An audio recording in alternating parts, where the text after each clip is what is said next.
Breaking news చూస్తున్నాం. ఇటు Trump పైన తిరుగుబాటుకి సిద్ధమవుతున్నాయి గల్ఫ్ దేశాలు.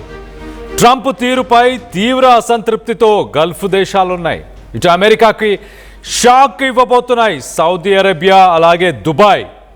యుద్ధం ప్రారంభమై 7 వారాలు గడుస్తున్నా కూడా ఇంకా ముగింపు కనిపించకపోవడంతో గల్ఫ్ దేశాలు అసహనంగా ఉన్నట్టు తెలుస్తుంది. అమెరికాపై ప్రస్తుతానికి యునైటెడ్ అరబ్ ఎమిరేట్స్ చాలా సీరియస్గా ఉంది. ఇరాన్ దాడుల్లో దుబాయ్, అబుదాబి వంటి నగరాలు తీవ్రంగా దెబ్బతిన్నాయి. తమ నగరాలను రక్షించడంలో అమెరికా ఫెయిల్ అయిందంటూ యునైటెడ్ అరబ్ ఎమిరేట్స్ చెప్పుకొచ్చింది. యునైటెడ్ అరబ్ ఎమిరేట్స్లోని అమెరికా సైనిక స్థావరాలను మూసివేయాలని డిమాండ్ చేస్తుంది. అమెరికా సైనిక స్థావరాలు భారంగా మారాయనే భావనలో ఇటు యునైటెడ్ అరబ్ ఎమిరేట్స్ అలాగే గల్ఫ్ దేశాలు ఉన్నట్టు తెలుస్తుంది. అమెరికా రక్షణ అవసరం లేదంటూ ఒక కొలిక్కి వచ్చే అవకాశం ఉంది. మరోవైపు అమెరికాపై సౌదీ తీవ్ర విమర్శలు చేసింది. అమెరికాపై ఆధారపడే కాలం ముగిసింది అంటూ అమెరికానే రక్షించుకోలేని ట్రంప్ మా దేశాన్ని ఎలా రక్షిస్తారు అంటూ సీరియస్ కామెంట్స్ చేసింది. హార్మోజ్ జలసంధి మూసివేతతో సౌదీకి భారీ ఆర్థిక నష్టం జరిగింది. ఇటు ఆయిల్ రిఫైనరీల పైన ఇరాన్ దాడిని అమెరికా అడ్డుకోలేదంది సౌదీ ఆరోపణ. సో మొత్తం మీద అమెరికాకి ఇప్పుడు ప్రస్తుతానికి గల్ఫ్ కంట్రీస్ అన్నీ కూడా చెక్ పెట్టబోతున్నాయా?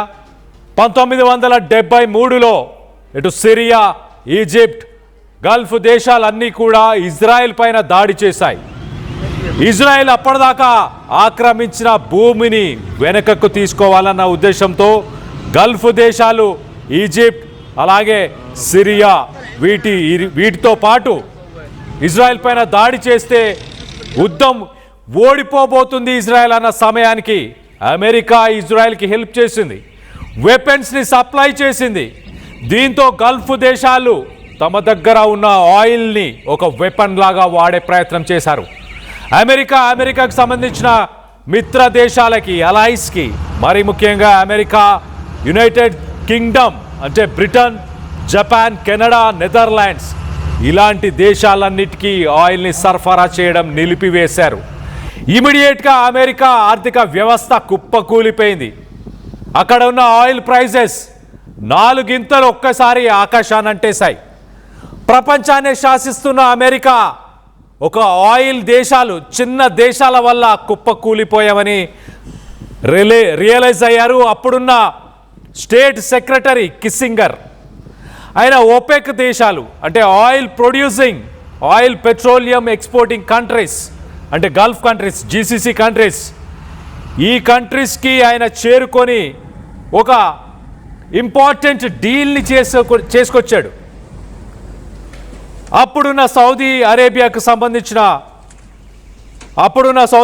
సంబంధించిన నాయకులతోని, అక్కడున్న కింగ్తోని మాట్లాడి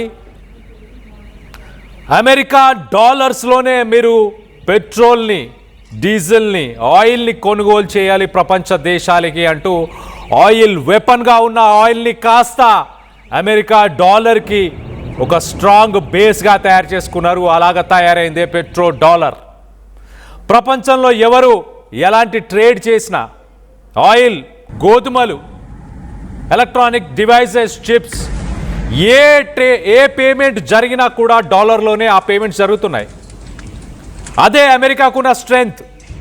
ఇటు ఇరాన్కి సంబంధించిన అసెట్స్, వాళ్ళకి రావాల్సిన పేమెంట్స్ అన్నీ కూడా ఇంటర్నేషనల్ బ్యాంక్స్లో స్టక్ అయిపోవడం, ఫ్రీజ్ అవ్వడం, ఇది అమెరికాకి ప్రపంచ దేశాలపైన ఉన్న పట్టు. ఏ ట్రాన్సాక్షన్ అయినా ఫర్ ఎగ్జాంపుల్ ఇండియాలో రూపీస్లో మనం కొనుగోలు చేసి అమెరికా కాకుండా ఇతర దేశాలు, ఫర్ ఎగ్జాంపుల్ సింగపూర్కి సంబంధించిన కంట్రీతో మనం ఒక బిజినెస్ చేసాం ఒక సాధారణ వ్యక్తిగా. ఇక్కడి నుంచి మనం సింగపూర్కి రూపీస్లో పే చేయలేం కాబట్టి మొదటగా మనం డాలర్స్లోకి కన్వర్ట్ చేయాలి. దాని తర్వాత డాలర్స్ నుంచి మళ్ళీ సింగపూర్ డాలర్స్లోకి కన్వర్ట్ అవుతుంటాయి. ఈ పేమెంట్ సిస్టాన్ని స్విఫ్ట్ సిస్టమ్ అంటారు. ప్రపంచం మొత్తం ఇదే స్విఫ్ట్ సిస్టాన్ని వాడుతుంది. దీంట్లో డాలర్సే ఇంపార్టెంట్. ప్రపంచంలో ఎక్కడ ఏ రకమైన ట్రేడ్ జరగాలన్నా డాలర్స్. అలాగా ఆ డాలర్స్ని ప్రస్తుతానికి Saudi Arabia, United Arab Emirates ఈ రెండు దేశాలు డాలర్స్ని పక్కన పెట్టాలన్న ఆలోచనలో ఉన్నాయి. రానున్న రోజుల్లో ఆయిల్ని కొనుగోలు చేయాలంటే చైనాకి సంబంధించిన కరెన్సీ యువాన్లో కూడా కొనుగోలు చేయొచ్చు అంటూ ఒక ఆప్షన్ని సౌదీ అరేబియా ముందుకు తీసుకొచ్చే ప్రయత్నం చేస్తుంది.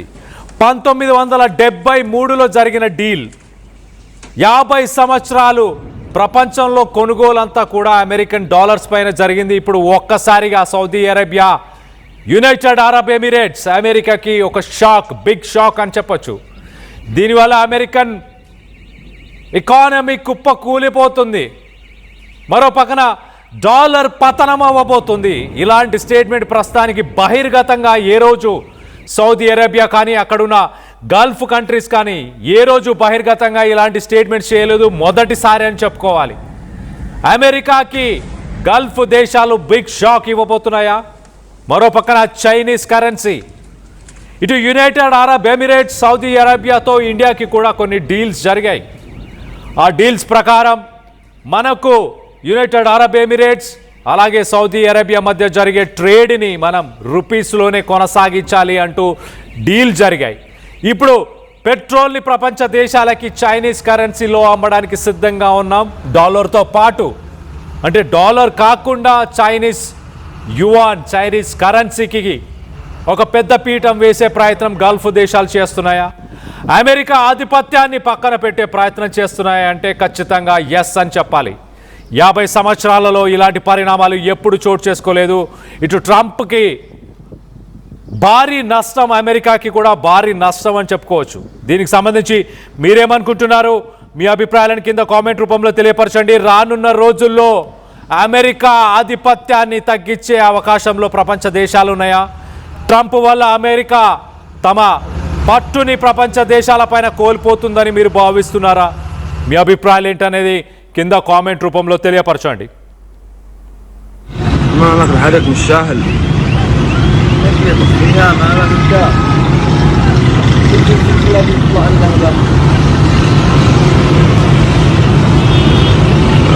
جاوي حقا عندنا احسن من عندنا الان نحن نصور. ايوه نصب الجاوي ما لك كله غاز وبترول. ها شوف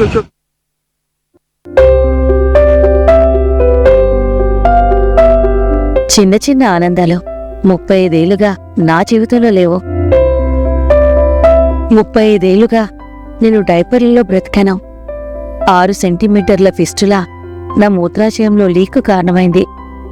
ఎవరూ నాకు సహాయం చేయలేకపోయారు. AINUలో వైద్యులను కలిసే వరకు. అక్కడ వారు రోబోటిక్ శస్త్రచికిత్సతో నాకు పరిష్కారం ఇచ్చారు. వారు నా ఆత్మవిశ్వాసాన్ని కూడా తిరిగిచ్చారు. Precision Care makes it possible. The Center for Robotic Surgery at AINU.